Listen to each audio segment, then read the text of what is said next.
Nah, setelah Joule melaksanakan percobaannya, ternyata diketahui bahwa tadi ya, panas itu dinyatakan sebagai salah satu bentuk energi yang uh, tidak bisa diciptakan ataupun dimusnahkan gitu ya. Dengan demikian kita mendapatkan informasi bahwa hukum pertama termodinamika itu merupakan hukum kekekalan energi gitu. Nah, kemudian selanjutnya kalau misalkan kalau misalkan ada kaitan dengan perpindahan energi. Nah, kalau kita aplikasikan dalam kehidupan sehari-hari kita gitu ya. Kalau misalkan teman-teman ada yang sedang menjalani program diet gitu. Nah, jadi ternyata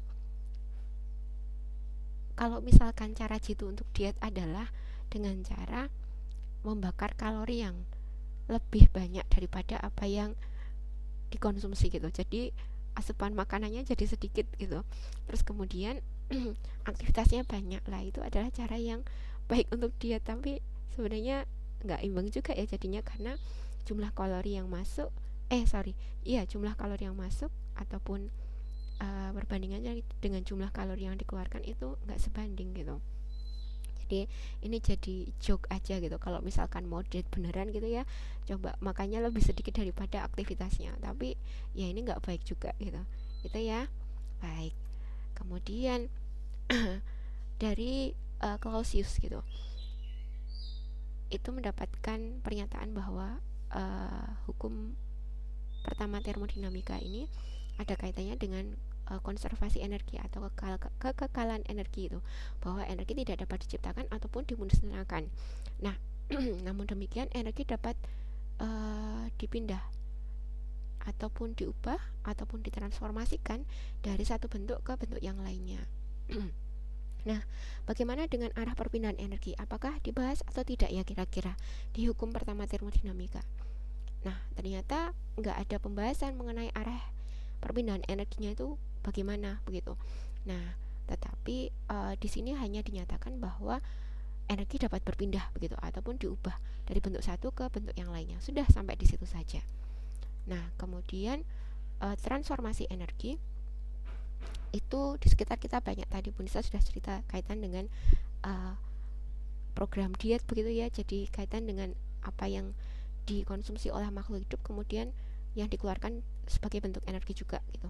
Nah, contoh yang lain adalah misalkan ketika anak-anak gitu ya memiliki energi yang lebih gitu untuk main setelah makan sesuatu seperti itu. Nah, itu ada perubahan dari energi kimia menjadi energi kinetik, jadi energi gerak. Terus kemudian pada proses fotosintesis itu juga aplikasi dari hukum termodinamika pertama, yaitu ada perubahan dari energi cahaya gitu ya, dari sinar matahari menjadi energi kimia ya di proses fotosintesis.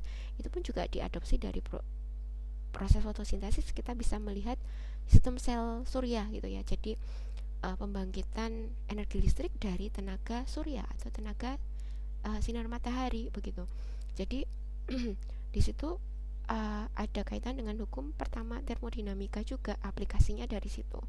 Nah, teman-teman coba deh sebutkan contoh lainnya dan mungkin kita bisa diskusikan di grup gitu, bentuk lain dari aplikasi hukum pertama termodinamika terkait dengan transformasi energi, dan itu banyak sekali di sekitar kita begitu ya.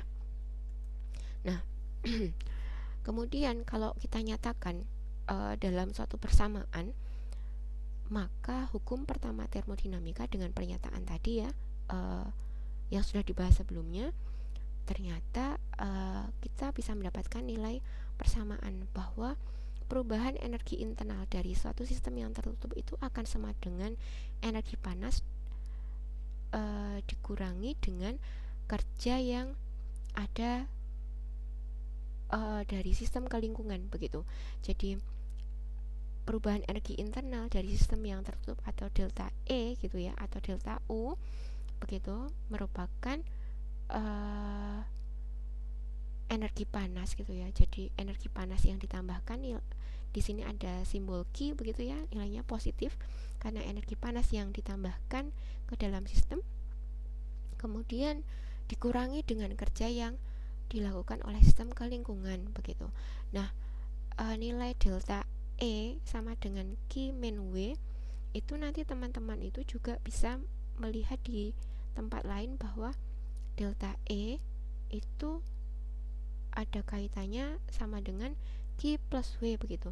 Jadi nggak usah bingung. Jadi ini terkait dengan konvensi saja gitu atau perjanjian gitu. Tapi kalau misalkan di sini untuk memudahkan, saya gunakan persamaan yang ini ya, delta E atau delta U sama dengan Q min W begitu.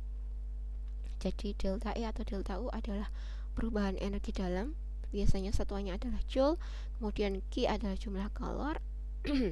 Nah, kemudian W adalah usaha begitu.